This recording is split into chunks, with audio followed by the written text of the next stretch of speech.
8. Audioclase.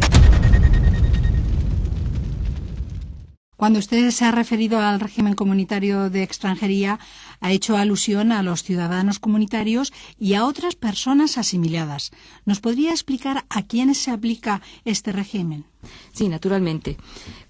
Si nos centramos en el ámbito de aplicación personal o subjetivo, conviene recordar que cuando estamos hablando de régimen comunitario de extranjería, en realidad de lo que hablamos es de libre circulación de personas. Como todos saben, este es un derecho derivado de la ciudadanía de la Unión que desde el Tratado de Maastricht tenemos reconocidos todos los nacionales de los Estados miembros, pero también otras personas que no son ciudadanos comunitarios. Esta extensión o ampliación del ámbito de aplicación personal del derecho de libre circulación y de residencia se ha realizado por tres vías o mediante tres vías diferentes. La primera, el propio derecho comunitario. Mediante las sucesivas directivas en las que se hacía extensivo el derecho de libre circulación y residencia a determinados familiares comunitarios y no comunitarios de los nacionales de los Estados miembros. Esto significó un importante paso en el ejercicio de la libre circulación y permitió un tratamiento más beneficioso a la entrada y residencia de los familiares no comunitarios de un ciudadano de la Unión que se desplaza a otro Estado miembro. La segunda vía de ampliación ha sido mediante acuerdos entre la Unión Europea y otros países. En concreto se trata del Acuerdo sobre el Espacio Económico Europeo y el Acuerdo con la Confederación Suiza. Así, los nacionales de los países que integran el Espacio Económico Europeo y los nacionales suizos gozan del mismo tratamiento que los ciudadanos de la Unión Europea en materia de libre circulación y residencia en el ámbito o en el territorio de la Unión. Y la tercera vía es la ley interna española. El derecho español ha hecho extensible el régimen comunitario a los nacionales de terceros países que tengan un determinado vínculo de parentesco con un español, incluso si este español no ha ejercido su libre circulación. Como he dicho, este derecho está asociado a la libre circulación. Por tanto, se trata de los supuestos en que un ciudadano comunitario se traslada de un estado a otro estado. Pero ¿qué pasa cuando el ciudadano comunitario se queda en casa? Es el caso del español que no ejerce su derecho a la libre circulación. Bien, la Directiva 2004/38 de 29 de abril, actualmente en vigor, no impide que los Estados miembros realicen esta ampliación o extensión a sus nacionales, y esta extensión resulta lógica si se quiere evitar una discriminación por razón de nacionalidad. Quizás con un ejemplo podamos aclarar esta situación.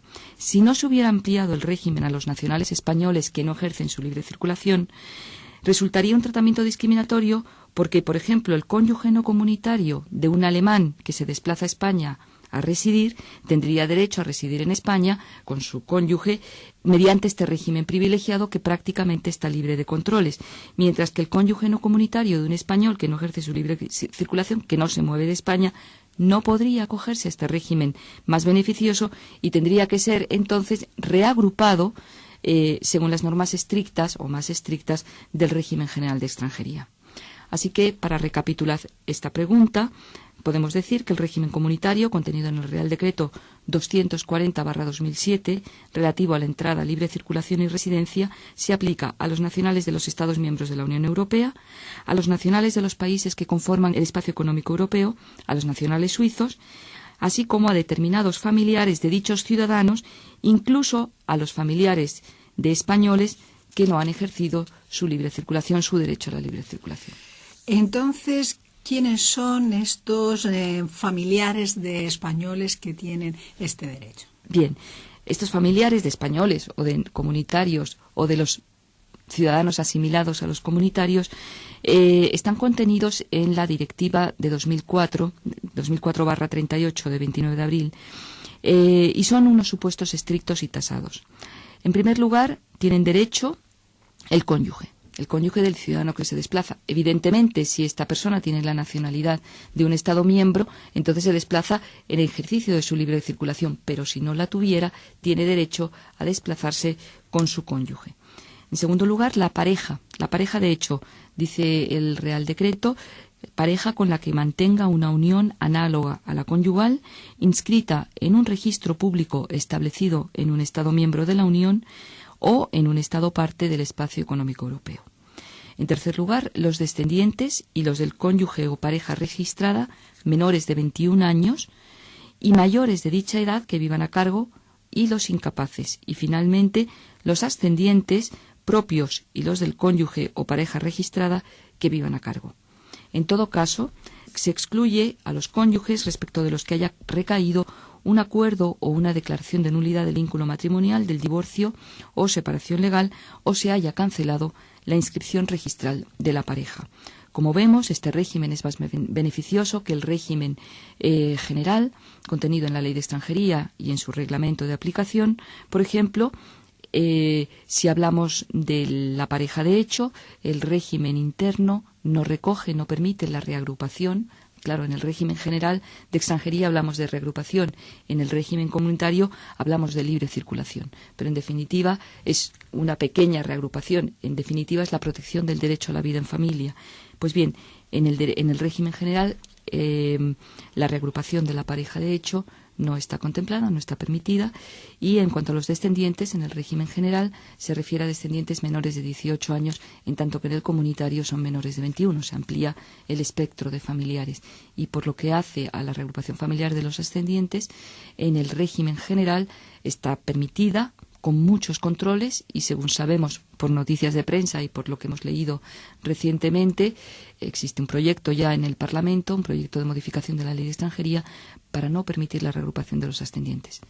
Cuando usted señala que se trata de un régimen más beneficioso, suponemos que se refiere a que a estas personas no se les exigen formalidades para entrar y residir en España. En parte sí. Hay algunos controles, pero las formalidades que generalmente se exigen para la entrada y la residencia, que son los visados y los permisos o autorizaciones, en el régimen comunitario están mucho más relajadas. Por tanto, no podemos hablar de un derecho de residencia y de estancia absoluto, o de entrada y residencia o estancia absoluto. La Directiva de 2004 permite que los Estados miembros establezcan algunos controles, y eso es justamente lo que hace el Real Decreto 240. Vamos a centrarnos primero en la entrada y luego en la residencia. Por lo que hace a la entrada, y vamos a distinguir si se trata de un ciudadano comunitario o de un ciudadano no comunitario familiar de un comunitario. ¿De acuerdo? Por lo que hace a la entrada, si se trata de un ciudadano comunitario, para entrar en el territorio español bastará con la presentación de un documento de identidad o pasaporte en vigor en el que conste la nacionalidad del titular, o sea, su identificación y nacionalidad. Pero si se trata de un familiar nacional de un tercer país, o sea, de un no comunitario, que viene con su familiar comunitario, necesitará además el correspondiente visado de entrada si éste fuera necesario por razón de nacionalidad.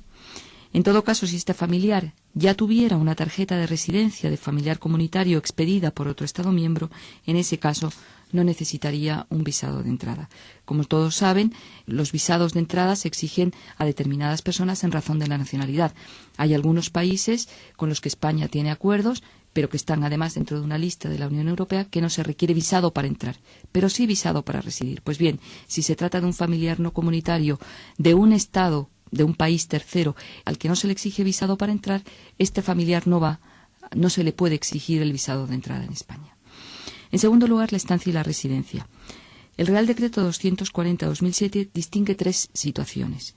La permanencia de duración inferior a 3 meses. Para este expuesto basta con la presentación de los documentos para la entrada a los que antes me he referido. Es decir, no hay que tramitar ningún otro documento para estar en España. Esto es una estancia en estricto sentido, pero dura menos de 3 meses. Bien, en cuanto a la residencia supera los 3 meses, el Real Decreto distingue dos supuestos.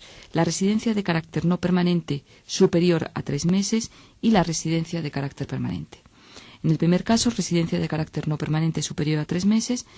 Si se trata de un nacional comunitario, no se le puede exigir tarjeta de residencia y solo quedan obligados a solicitar personalmente la inscripción en el Registro Central de Extranjeros y se les expedirá inmediatamente un certificado de registro. ¿Qué quiere decir esto? El régimen del Real Decreto 240 elimina una exigencia que venía en el Real Decreto anterior, que era el Real Decreto de 2003, y en otro anterior del año 92, en el que a los nacionales comunitarios que residían en España, si la residencia superaba los 3 meses, tenían obligación de obtener una autorización de residencia. Esta obligación fue declarada contraria al derecho comunitario por una sentencia del Tribunal de Justicia de las Comunidades Europeas. Y justamente este Real Decreto lo que viene es aclarar que ya no se les puede exigir ninguna tarjeta. Entran con los documentos y si van a estar más de 3 meses solamente tienen obligación de inscribirse en una oficina. Y si quieren un certificado de inscripción, se les entrega.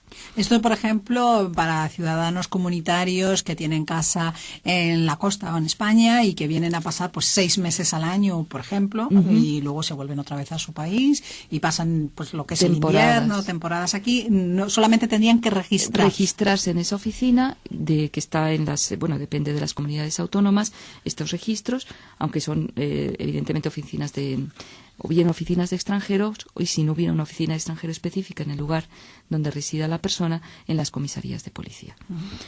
Pero si se trata de un familiar no comunitario, entonces ha de solicitar y obtener una tarjeta. Se llama tarjeta de residencia de familiar de ciudadano de la Unión. Y en este caso ha de acreditar que el vínculo familiar que le une con este ciudadano de la Unión y la documentación que pruebe su estancia legal en España. Y esta tarjeta que se le expide al familiar no comunitario, el ciudadano comunitario, tiene una duración de 5 años y le permite trabajar. Y ahora vamos a la residencia de carácter permanente. Transcurridos 5 años continuados de residencia legal, sin que haya habido una ausencia del territorio español durante 2 años consecutivos, el ciudadano adquiere un derecho de residencia de carácter permanente en España. Y este derecho se hace extensible a los familiares, cualquiera que sea su nacionalidad. De conformidad con este régimen más beneficioso, ¿cabe la posibilidad de prohibir la entrada o de ordenar la expulsión de un ciudadano comunitario? Sí cabe la posibilidad, pero de nuevo en supuestos muy tasados y siempre que se trate de una conducta imputable exclusivamente al ciudadano o a la persona. Tanto la directiva como el Real Decreto establecen disposiciones especiales en materia de prohibición de entrada y órdenes de expulsión de las personas comprendidas en su ámbito de aplicación personal. Pero son, como he dicho, de carácter estricto y en ningún caso pueden ser adoptadas con fines económicos. Solo se pueden adoptar por razones estrictas de orden público o de seguridad pública y deberán estar fundadas siempre en la conducta personal de la persona afectada. Por otra parte, una decisión de expulsión, que sería el caso más grave, no podrá adoptarse si la persona concernida hubiera residido en España durante los 10 años anteriores y se eliminan como posibles causas de expulsión la caducidad de la documentación identificativa y el incumplimiento de solicitar el certificado de registro y la tarjeta de residencia en su caso. Es decir, que no tener los papeles en orden, no tener actualizado su identificación, no es motivo de expulsión. Y por último ya, profesora Vargas, y otro aspecto también muy importante, ¿tienen los nacionales de la Unión Europea el derecho de acceso al trabajo en igualdad de condiciones que los españoles? Bien, esta es una buena pregunta. Y el punto de partida es la consagración del principio de no discriminación en el Real Decreto 240, principio que procede del derecho comunitario, al señalar que las personas comprendidas en su ámbito de aplicación tienen derecho a acceder a cualquier actividad por cuenta ajena o por cuenta propia, prestación de servicios o estudios en las mismas condiciones que los españoles. Naturalmente, hay alguna restricción en el acceso a determinadas tareas o funciones dentro de la función pública del Estado. Sí pueden acceder a las oposiciones, por ejemplo, y pueden en igualdad de condiciones de los españoles, pero hay determinados cargos de responsabilidad que están reservados exclusivamente a españoles. Una segunda matización se refiere a los nacionales de Bulgaria y Rumania. Como todos saben, los búlgaros y los rumanos entraron en la Unión Europea tras la ampliación de 2007, la última hasta ahora, pero se estableció un periodo transitorio que cada Estado miembro fijó, y en el caso de España lo fijó por una duración de 2 años, periodo durante el cual el acceso al permiso de trabajo por cuenta ajena, no por cuenta propia, estuvo restringido. Es decir, que a los nacionales búlgaros y rumanos se les controlaba el acceso al trabajo de conformidad con las normas del régimen general. Pero esto dura 2 años, por tanto, dentro de 3 semanas, a partir del 1 de enero del 2009, este régimen transitorio finaliza el periodo y a partir de esta fecha se les aplicará el mismo régimen que al resto de los nacionales de la Unión Europea. Pues los últimos minutos del programa El Mundo del Derecho han estado para analizar el régimen comunitario de extranjería en España, en concreto el Real Decreto 240/2007, dedicado a la entrada, libre circulación y residencia en España de ciudadanos de los Estados miembros de la Unión Europea. La profesora Marina Vargas nos ha acompañado y nos ha hablado de ello. Muchísimas gracias. Gracias a ustedes.